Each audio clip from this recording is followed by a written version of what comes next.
you ever think you have to explain as you get older, if you have children, what jazz is to them? Probably. I think the solution to that problem is going to be to classically condition them to think that there is only jazz music and expose them only to jazz music for the first 10 years of their lives. And then when they finally realize there is other music, they will not be able to stand it. Oh, you should do what I did to my brother with video games. Take the oldest jazz recordings and year by year release the same music and only show them in chronological order. On the year of their birth, they just get to listen to music from 1917, and that's it. Yeah. I'm like crying. Yes. When they're 30, they might get to listen to some Charlie Parker.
Confronted with the fact that a lot of people do not listen to jazz, or not as much as I would like. And I think this is one of the reasons for this show existing. To explain to people that jazz is actually not so elusive. It's not so elusive. Can be accessible. And I found that there are a lot of people who I have known who did not listen to jazz before they knew me. And then they gave it a shot. And a lot of them said, you know what, this isn't for me. But a few of them actually thought, you know what, I'll go and listen to this on my own time. And it's worth it for that. Yeah, no, it is very... I definitely see myself as a missionary of jazz. Like, spreading the good word. And also I find myself having to console older people who are into jazz music, and I'm sure you do as well, that jazz is still thriving. And I think it is very much so living today. It's kind of like air now. You can't see it or feel it, but jazz is like literally everywhere. Exactly. Everyone knows that it's there and that it exists, and most people can say one or two things about it, but very few people really jump into the sort of great unknown that is jazz, because it is kind of scary. There is a lot of unknown, uncertainty, a little bit of pretentiousness, and a lot of preconceptions about what it represents that is easier to just accept as truth rather than actually delve into. Yeah. I'd say the first actual hurdle is that people think jazz music is either mostly instrumental or the music that you hear on the Weather Channel. Where it's like mostly what I would call jazz fusion. If that. Yeah. The music they play once the airplane has landed and you're taxiing towards the gate. Yeah. Like almost a comically boring noise that is there sound. And for those of you who don't know, jazz fusion is just jazz mixed with any sort of other genre of music. Yeah, typically essentially rock and roll in its descendants, but it can Yeah. take many forms. Yeah, and I think especially during like I'd say like the 80s and 90s, it was kind of I would might mark that as the fall period of jazz. Well, we're showing our personal preferences here, but that's certainly the way both of us lean. Well, that's when I would say like jazz is not so much fading out of significance, but is almost less noticeable and less in the popular eye, and like more genres kind of come and overtake the spot of like what is in the culture. And I find like this is going to happen to pretty much all genres in time.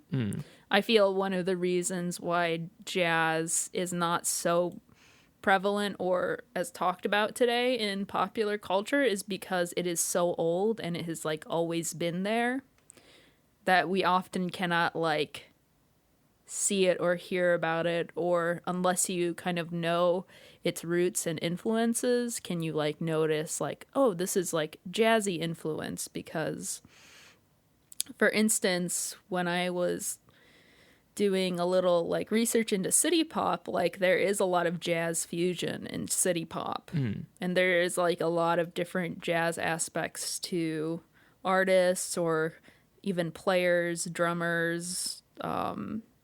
It has so much influence, and it is so ingrained in kind of the world's culture that you can't really as easily put your finger on it anymore. Yeah, and one of the kind of amazing things about it is the way the influence of jazz is now more coming from things that were themselves influenced by jazz rather than being a more pure form of jazz. And so the word That's jazz right. continues through those genres and as a label for the influence, but tracing the history of bringing it back to the actual music can be a lot harder. It's an enduring word. People like to call things jazz, and the concept is great, this idea of improvisation and rhythm and all that, and but then trying to draw the link between those modern concepts and the great music that has held that name over the decades that's the hard part. Yeah, and I think it's very similar in the ways of, art or painting, where the form and like the box of jazz has gotten stretched and played with so much that it has almost become, thinking about, let's say, the most difficult to understand of jazz, like freeform jazz, jazz with like less and less structure. It's very similar to how like abstract painting becomes less and less about playing by the rules and more about seeing how far they can push it. So I feel like jazz has been pushed so far. Could it be pushed any farther? kind of idea. But I think when it also goes through that abstract phase, that's when a lot of things fall out of popularity, in my opinion. Yeah, and I think a lot of people do find that music to be hard to listen to, partly because it's a lot harder to relate to the music that they're used to than perhaps earlier forms of jazz or other forms of jazz or just other forms of music in general that have things that they can link to things they're used to hearing. And so if you take a piece of music and you take out sort of traditional melody and rhythm and harmony and are left with something that is very creative, but then it's going to be harder to draw in that audience because people aren't going to be used to hearing that. Yeah, but it's interesting because like the classical aspects of jazz are found in like everyday media, because I'm a big proponent of like, oh, you don't like jazz? Well, you've already listened to it. Too bad. Too bad you're wrong. You already like it. For instance, we talked about the Charlie Brown Christmas series and Charlie Brown music. that is like ingrained into the American psyche. That music is jazz. A lot of kind of what I would describe as Pixar music, I think, is influenced heavily by gypsy jazz. Let's say like Woody Allen's soundtracks, a lot of movie soundtracks, and sometimes even like video game and media you would be like surprised by are influenced by jazz. Yeah, and it is seeped into many different places, and learning to, or just realizing that you can open your ears and hear it in those places and enjoy it in those places is one way to start to get into it. And then drawing those lines between those things that you hear in things like films or video games, and then drawing it to the music made by those musicians.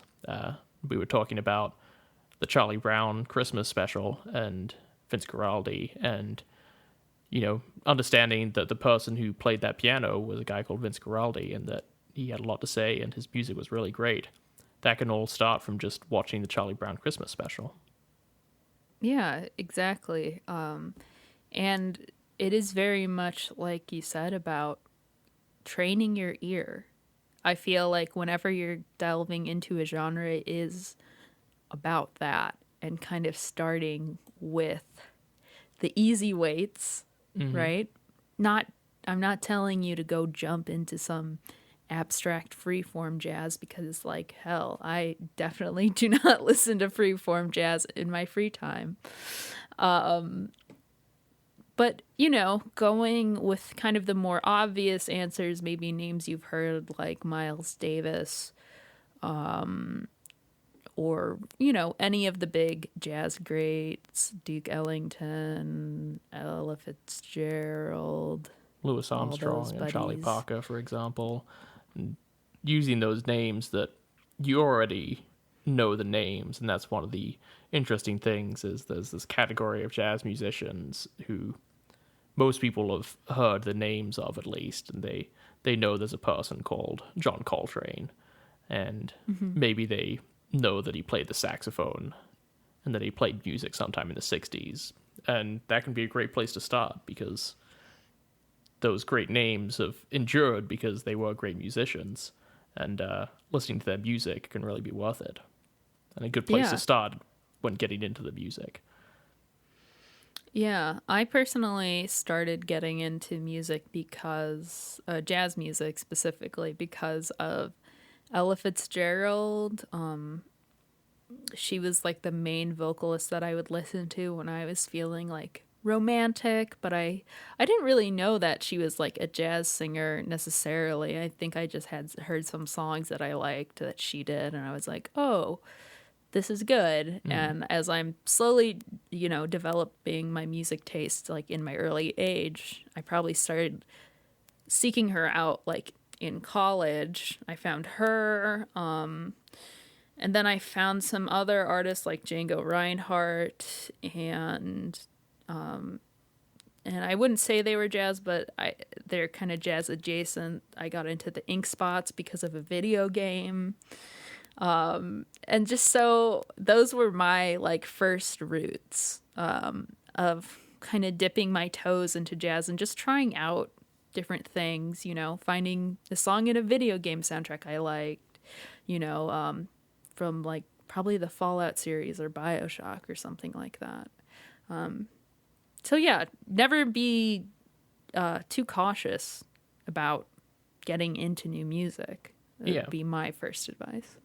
And it can be as simple as just, that one song that you notice in that piece of media or somewhere. That is going to be by an artist, and then that artist is not going to be represented by just that one song. And one of the great things that I find is kept me in listening to jazz music is the fact that these great artists have incredible ranges of creativity, and someone like Django Reinhardt created a lot of great music, and a lot of it doesn't sound like a lot of the other great music made by Django Reinhardt. And so you hear that one Django Reinhardt song and you think, I love that. But then going ahead and exploring what the other facets of Django Reinhardt's music might be. And that's one of the great things about jazz music is it's different every time they do it. So it's really one of the things which I found to be most rewarding with jazz music, and I don't propose that everyone goes out and does this every time, is going ahead and trying to just listen to one artist for a very long period of time and listen to all the music you can get by them and see what you like and what you don't like, and then that could then branch off into other things you might like if there's other musicians on that they might have collaborated with on that recording, or if it's in a particular style which you really enjoy. And that's how I really branched out into discovering more and more early on when I was getting into the music. What would you say was the first artist for you that kind of stuck with you? I think Django Reinhardt was the one who sort of sparked my early interest in jazz when I was in high school. But one of the interesting things that I found was that I had, when I was much younger, been given, back in the era of CDs, a few CDs by my parents, and some of them had included a couple of jazz things. And one of them was a Louis Armstrong CD, the best of the Hot Fives and Sevens, I think it was. And I listened to that a lot when I was a kid, and then it got lost somewhere or got dropped into some collection, one of those fold-out CD cases that we all had with all of our great CDs. And I forgot about it for many years. And then, I think my senior year of high school, when I was starting to realize that I enjoyed listening to this kind of music from the 1930s and 1940s and 1920s, I went back and I listened to it again, and it just hit me that this was truly great music. I fell in love with it totally. And I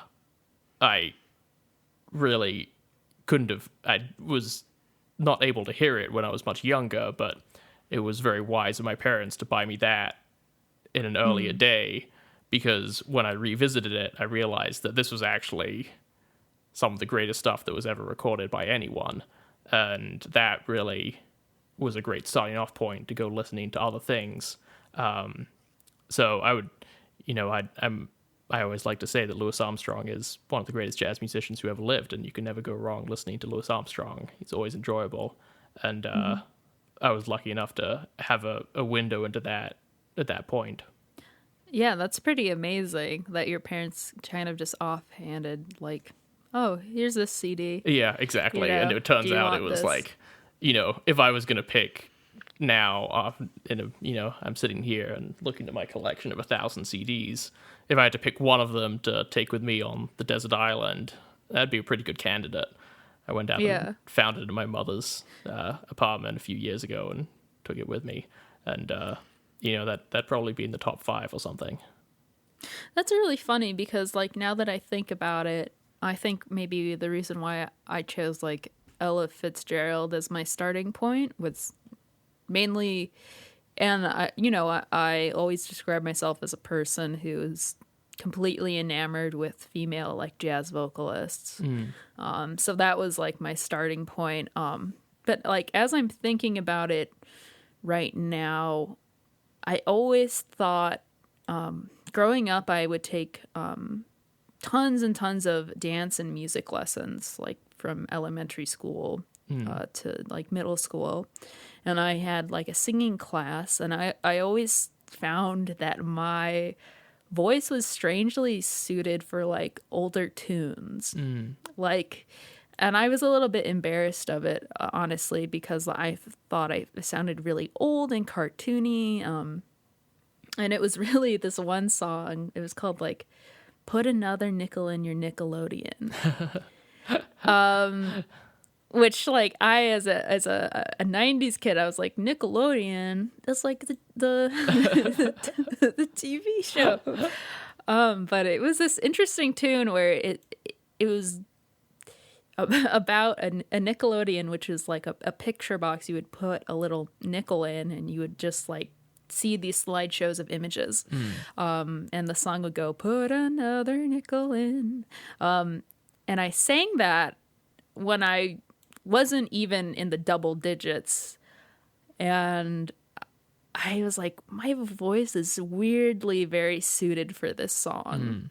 So as I was, learning how to sing and getting really into singing, I found myself really attracted to these older sort of songs, like the really early Disney songs, like that Snow White and Cinderella would sing, like these very weird songs that were like in Bambi that were very like vocal heavy, string heavy, and very like old sort of style. So I was very, very much attracted to old sounds. And so when I heard Ella Fitzgerald, I was like, oh, she sounds like, not like me, but like the kind of image and music that I'm attracted to singing.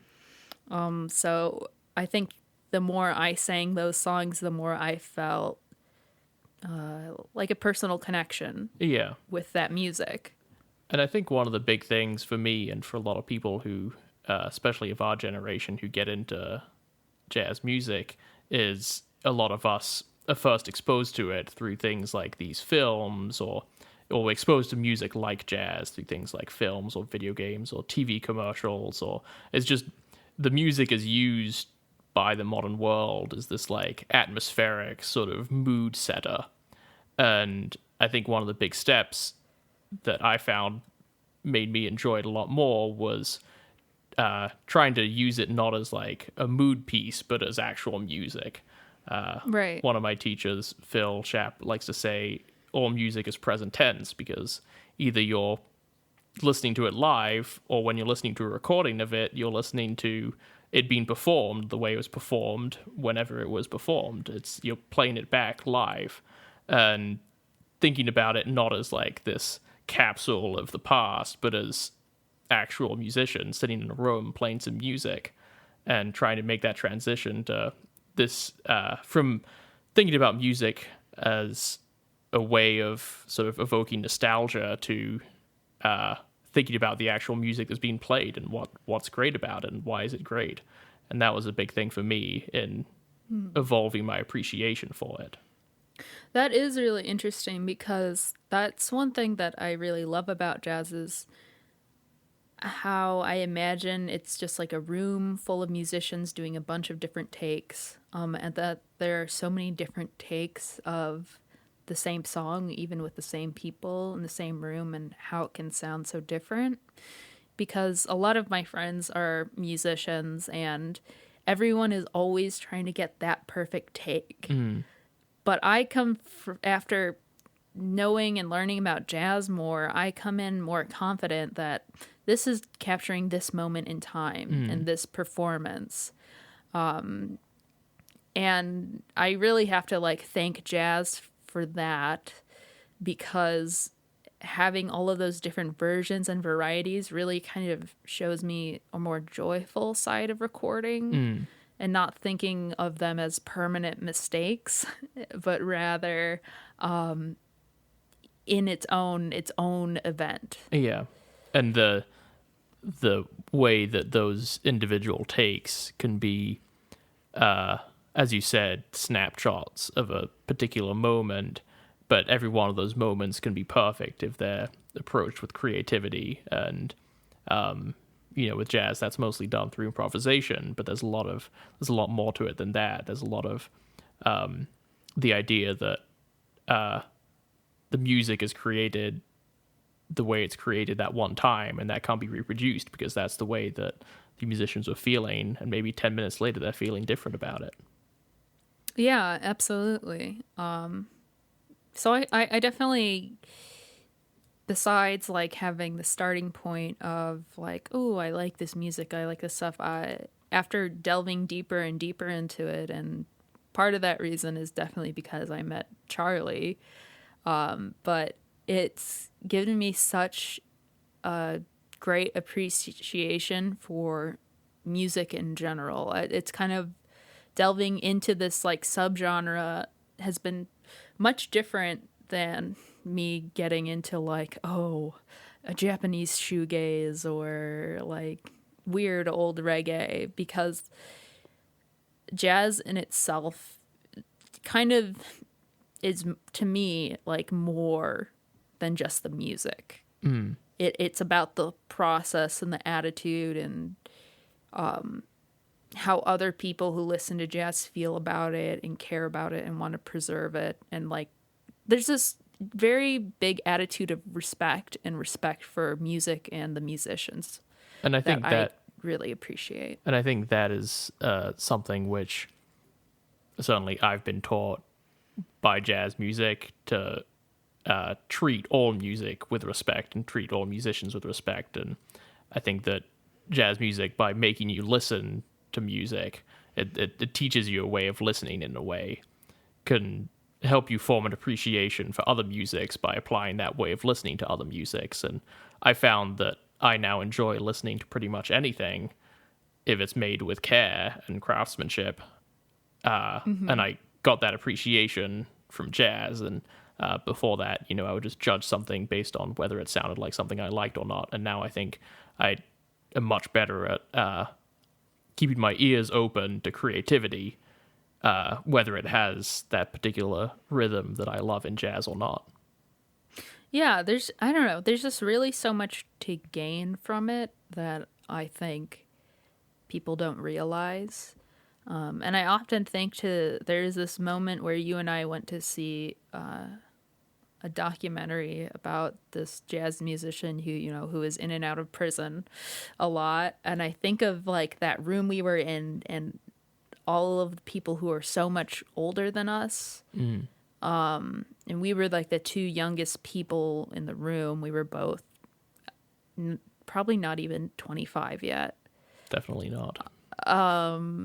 And I remember feeling like where I was in that moment in time was just a very important place to be. And it really just solidified for me how I wanted to kind of do more with jazz and like with this knowledge. It made me realize like the people who like this music are getting older and older, and I want to keep pushing myself and just shaking everyone down on the street and telling them how good this music is, because there is like this weird feeling that I get from the jazz community that everyone is afraid that it's going to be lost or something. And it's pretty disheartening because there's me and you and like a bunch of other younger people I know who are just screaming, "We're here." Yeah. We care so much. And I think they're just worried about the fact that, they're the older generation, and it's hard for them to see that, there are fewer young people now, I guess, than there were in their day, but we're still around, and through trying to help people listen better, or trying to help people listen in a way that might make them enjoy the music better, I think we can certainly help grow that audience. Yeah. Yeah, I don't know. There's so much benefits. And is that a hamburger eraser on your pencil? It's not an eraser, but it is a hamburger on my pen. Sorry, I couldn't stop.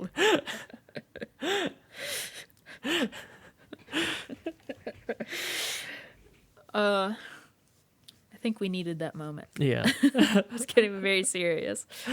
But yeah, so once you realize you want to get into jazz and you pick a couple of artists, I would say like don't stop trying.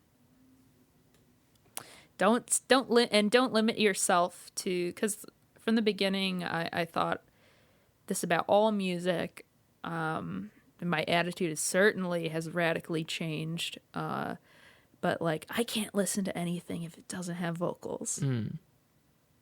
I think that was my other personal hurdle.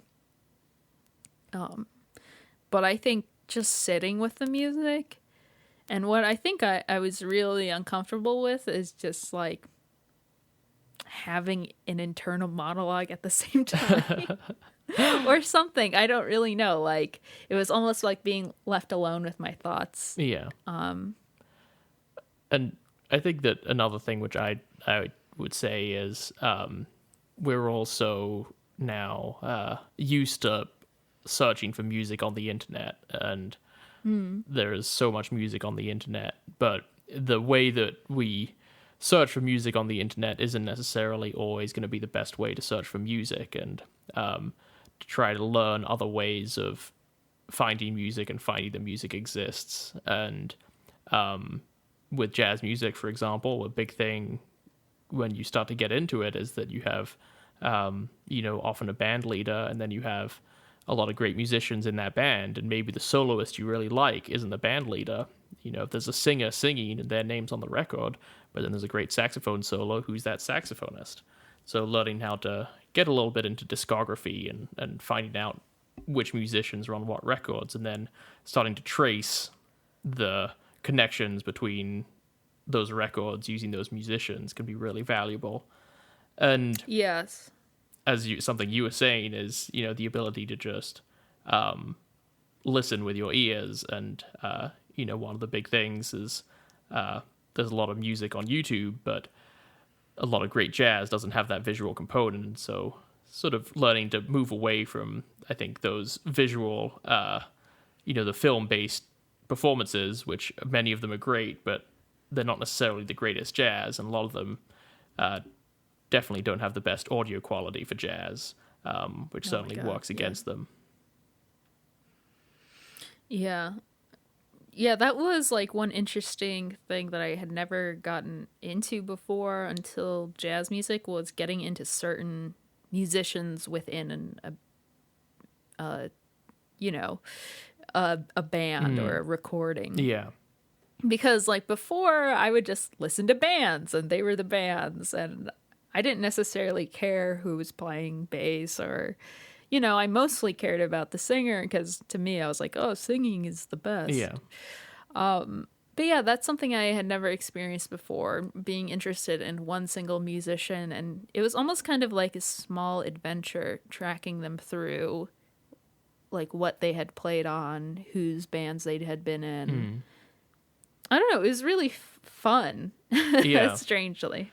And I like that human aspect of the music, the way it's, I think a lot of other musical genres are very much about like these sort of bands that are these sort of entities that aren't really related to the people who are part of the band. And I think one thing that jazz really focuses on is the people and those personalities, and specifically the musical personalities. It's like the sound of the jazz musician is so important, and a good jazz musician sounds unlike any other jazz musician. And so if the band doesn't have those great musicians, then the band has no value. And so really focusing on those musicians is important.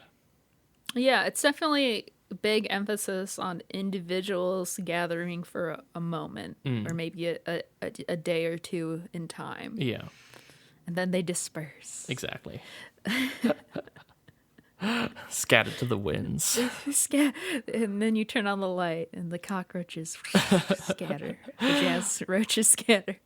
As soon as you look under the bed, the jazz musician is gone.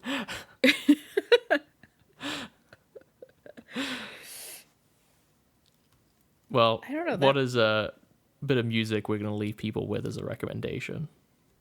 What's your Ella Fitzgerald pick from your early days that really got you into the music? Oh, it was definitely I've Got a Crush on You. I don't know if that's the full title. I think that is, yeah. Oh, my God. Yeah. I obviously did a ukulele rendition of that. And, that's what I would recommend. It's a good one. Yeah, I mean, that Louis Armstrong CD I was talking about is great, but everything on it's amazing. And probably the one that really stuck with me was the Heebie Jeebies. That one. It's a great Louis Armstrong track. Heebie Jeebies. And it's a great representation of, I guess, the music, the way it originally came out of New Orleans, and with a little bit of Chicago in it, and a little bit of New York, and a lot of Louis Armstrong. Yeah.